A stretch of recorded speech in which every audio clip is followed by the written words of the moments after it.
अस्सलाम वालेकुम। मेरा नाम बशीर अहमद डोगर है। तो खाकसार तो तंजीम का साथ अस्सलामु अलैकुम व रहमतुल्लाहि व बरकातुहू। सुबहान अल्लाह व बिहम्दिही सुबहान अल्लाहिल अज़ीम। अल्लाहुम्मा सल्लि अला मुहम्मदिन व अला आलि मुहम्मदिन कमा सल्लैता अला इब्राहीम व अला आलि इब्राहीम इन्नका हमीदुम मजीद। अल्लाहुम्मा बारिक अला मुहम्मद व अला आलि मुहम्मद कमा बारकता अला इब्राहीम व अला आलि इब्राहीम इन्नका हमीदुम मजीद। जुम्मतुल मुबारक 15 मई 2026 और यहाँ फ्रैंकफर्ट में आप देख रहे हैं बहुत ही खूबसूरत मौसम है। आसमान पर फटे फटे बादल नीले आसमान के सामने बहुत ही खूबसूरत मंजर पेश कर रहे हैं। हमारा सफ़र जुम्मा की नमाज के लिए जो सेंटर है फ्रैंकफर्ट के अंदर जर्मनी की पूरी जमात अहमदिया का बैतुल सुबूह के नाम से वहाँ जो मस्जिद कायम है वहाँ इंशाल्लाह जुम्मा पढ़ेंगे। और मेरा ख्याल है कई बार पहले भी जिक्र कर चुका हूँ कि जुम्मा वाले दिन जितना ज़्यादा दरूद शरीफ पढ़ा जाए उतना ही कम है। और जुम्मा के दिन ख़ास तौर पे अगर इंसान के पास कोई चारा ना हो कि वो जुम्मा से मिस हो जाए तो फिर वो मजबूरी है। लेकिन अगर कोशिश करके इंतहा की अपनी इंतहाई मसरूफियात में से वक़्त निकाल के जुम्मा की नमाज जो है वो मिस नहीं करनी चाहिए, क्योंकि इस पे मुतल्लक मिलता है कि जो शख्स लगातार 3 जुम्मे मिस कर देता है उसका दिल स्याह हो जाता है। बेसिकली ये एक इख्तियारतन बात हुई है कि उसके अंदर वो जज्बा ख़त्म हो जाता है जो कि हर मुसलमान के अंदर होना चाहिए। आज जुम्मा की नमाज, जुम्मा का खुतबा और सबसे बढ़कर ये कि यहाँ जर्मनी में भी बाकी ममालिक की तरह हर साल मजलिस शूरा का इनेकाद होता है।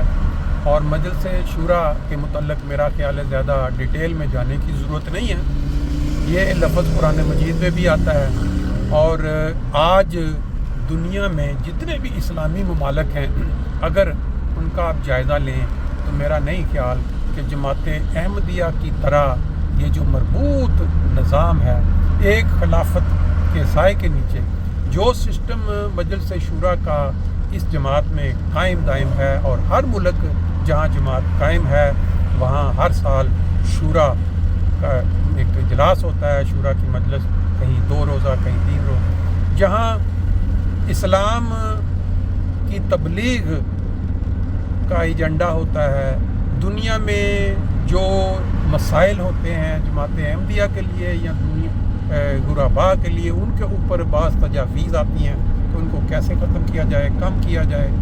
हर मुल्क के अंदर जो जमात अहमदिया के अफराद हैं उनके मुतल्लिका जो ज़रूरियात होती हैं दुनियावी, मजहबी, इक़्तिसादी, वो तमाम चीज़ें जो हैं उसके मुतल्लिक मुख्तलिफ़ जमातों से जो तजावीज़ आती हैं उनको जो नेशनल आमला होती है उसके सामने रख के जो तजावीज़ पास हो जाती हैं फिर उनको एजेंडे में शामिल किया जाता है। और शूरा में तकरीबन जर्मनी मेरा ख्याल है दुनिया का तरक्की याफ्ता ममालिक में सबसे ज़्यादा अहमदी अहबाब वाला मुल्क है। तो यहाँ जो मजलिस शूरा के मेंबरान हैं वो तादाद के लिहाज से मेरा ख्याल है कि दुनिया में सबसे ज़्यादा होते होंगे। और जो सिस्टम, जो निज़ाम, जिस तरीक़ा की सहूलियात के साथ यहाँ मजलिस शूरा का इनेकाद होता है मेरा ख्याल है कि बाकी सारी दुनिया से ये बेहतरीन होगा। मासवाए हमारा जो मरकज़ है जहाँ खिलाफत अहमदिया की रहाइश भी है और हुज़ूर वहाँ से हर जुमा को लाइव खुतबा भी देते हैं इस्लामाबाद से। लेकिन शूरा जो है ये जो मजहबी जमात जो अल्लाह ताला की कायम की हुई जमात हो उसकी पर क्या कहते हैं तरक्की और उसकी मजबूती के लिए बहुत ही अहम रोल अदा करती है। तो शूरा में क्योंकि ये एक ओपन फोरम नहीं होता इसलिए उसको ना तो लाइव दिखाया जा सकता है ना उसकी रिकॉर्डिंग दिखाई जा सकती है। सिर्फ उसका एक छोटा सा जो तासुर या जो एक तारुफ है वो मैंने आपके सामने रख दिया है। अभी एक बहुत ही ज़्यादा दुआ के लिए एक दरख्वास्त है وہ ابھی ہم مسجد کے سامنے جب پہنچیں گے تو آپ کو وہ مناظر کے ساتھ وہ آپ کے سامنے رکھیں گے. ہمارے ایک بہت ہی پیارے بھائی ایک حادثے کے اندر شدید زخمی ہو گئے ہیں، جن کے ساتھ ہمارا بہت اچھا تعلق، ان کے ساتھ اکٹھا سفر بھی ہم نے کیا ہوا ہے. تو ابھی ہم انشاءاللہ وہ بھی ساتھ دعا کی درخواست شامل کرتے ہیں. شورا کے حوالے سے ایک بڑی دلچسپ اور بڑی ایمان افروز بات ہے کہ جماعت احمدیہ کے آغاز میں شروع میں جو بجٹ میرا خیال ہے ہزاروں میں ہوگا جو کہ جماعتی کاموں کے لیے، خدمت دین کے لیے اپروو ہوتا ہوگا، آج وہ ایک ایک ملک میں ملینز یورو اور ڈالرز میں پہنچ چکا ہے. یہ محض اللہ تعالیٰ کا فضل ہے. لوگ کہتے ہیں جماعت احمدیہ سکڑ رہی ہے، یہ ہو رہا ہے وہ، اور یہ اگر آپ بجٹ سن لیں تو پھر آپ کے وہ جو ہے نا تاثرات وہ سارے ختم ہو جائیں گے. جی ہم مسجد بیت الصبوح کے اندر جانے سے قبل اس وقت گزر رہے ہیں. یہ ہمارا دوسرا مرکز جو ہے بالکل بیت الصبوح کے سامنے انصار اللہ اور لجنہ کے جو دفاتر یہاں ہوں گے، اور لجنہ کے لیے ایک سہولت ہوگی یہاں، وہ جو کہتے ہیں ٹریننگ سینٹر یا فٹنس.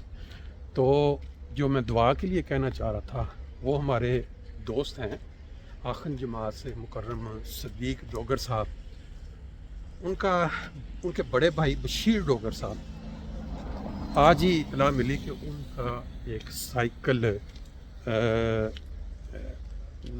ایکسیڈنٹ کر لیں یا سائیکل سے گرنے کی وجہ سے ان کو بہت شدید چوٹیں آئی ہیں، ہاسپٹل میں ہیں، حالت بڑی تشویشناک ہے، ڈاکٹرز نے کوئی آپریشن بھی کہا ہے.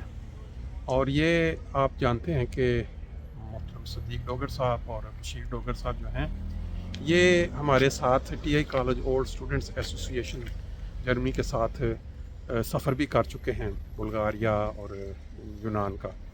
بہت اچھی یادیں ان سے ہماری ہیں، بہت ہی نائس طبیعت، بہت اخلاق والے دونوں بھائی، اور خدمت انسانیت میں بھی پیش جماعتی خدمات میں بہت زیادہ سرگرم.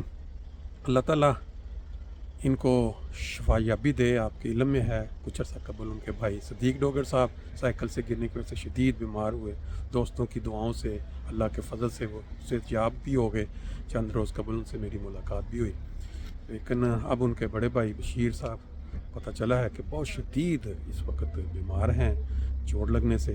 تو ان کے لیے خاص دعا کریں کہ اللہ تعالیٰ ان کو صحت کاملہ سے نوازے اور وہ پھر دوبارہ صحت مند ہو کے ہمارے ساتھ اگلے ٹور میں ساتھ دے سکیں، اکٹھے ہم سفر کریں.